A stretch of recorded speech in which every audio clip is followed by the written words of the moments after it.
All right, let's take a look at these Google Learning badges. I got a bunch of these. These are very good.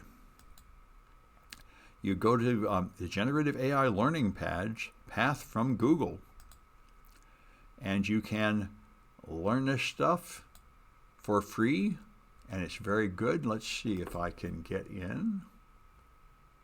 Well, I'll try one of my other accounts. That might be the thing to do. Then I won't already have solved it, maybe. Oh boy, I gotta solve this thing. Bridges, and somebody needs to mute Twitch or Zoom. Easiest thing is mute Twitch if you're on Zoom. All right, let's see if I can figure out bridges. As AI moves forward, these things begin to be more confusing. I'm not sure I'm better than an AI at doing these CAPTCHAs. Anyway.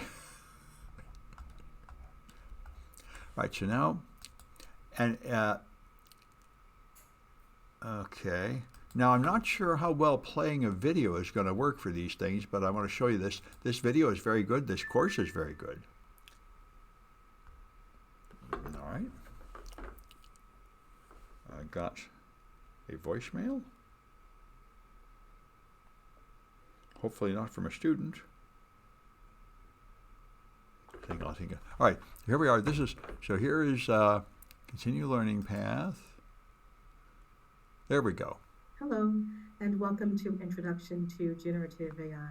My name is Dr. Gwendolyn Stripling, and I am the Artificial Intelligence Technical Curriculum Developer here at Google Cloud.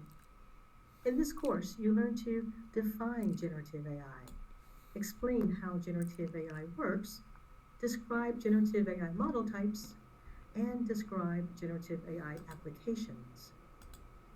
Generative AI is a type of artificial intelligence technology that can produce various types of content, including text, imagery, audio, and synthetic data. But what is artificial intelligence? Well, since we are going to explore generative artificial intelligence, let's provide a bit of context. So two very common questions asked are, what is artificial intelligence, and what is the difference between AI and machine learning?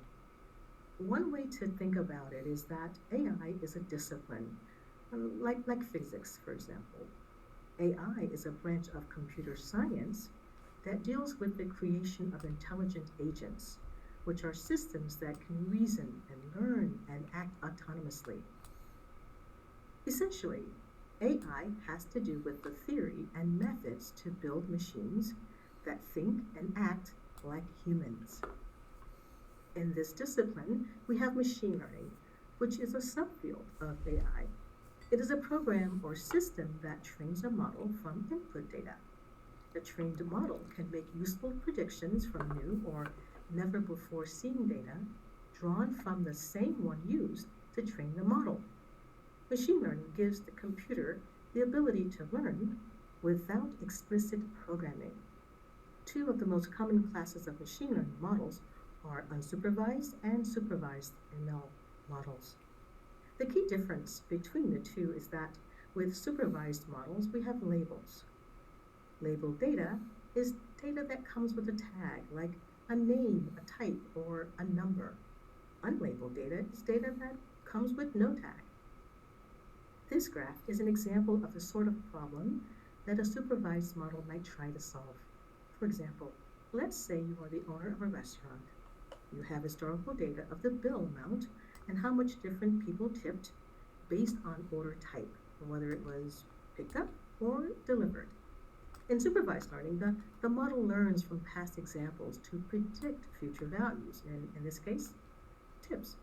So here the model uses the total bill amount to predict the future tip amount based on whether an order was picked up or delivered. This is an example of the sort of problem that an unsupervised model might try to solve. So here you want to look at tenure and income and then group or cluster employees to see whether someone is on the fast track. Unsupervised problems are all. All right, I think that's enough of that so you get the idea, and I think it'll be higher quality for you to play it locally. I highly recommend these. I have like 6 or 8 of these badges so far. You watch videos, and eventually they have some hands-on portion, I think. I'm not sure whether I had hands-on in here. And then you get badges. So I highly recommend doing this. And if you do, you will have a public profile of your badges, and you can get points in my scoring engine from it, although that's not too very important, but you can. Your public profile will have a part of the URL you can feed in, and it'll just scrape this and see how many badges you have. But this is very good for you and for your students, I think, to get these Google badges. So I'll stop this one.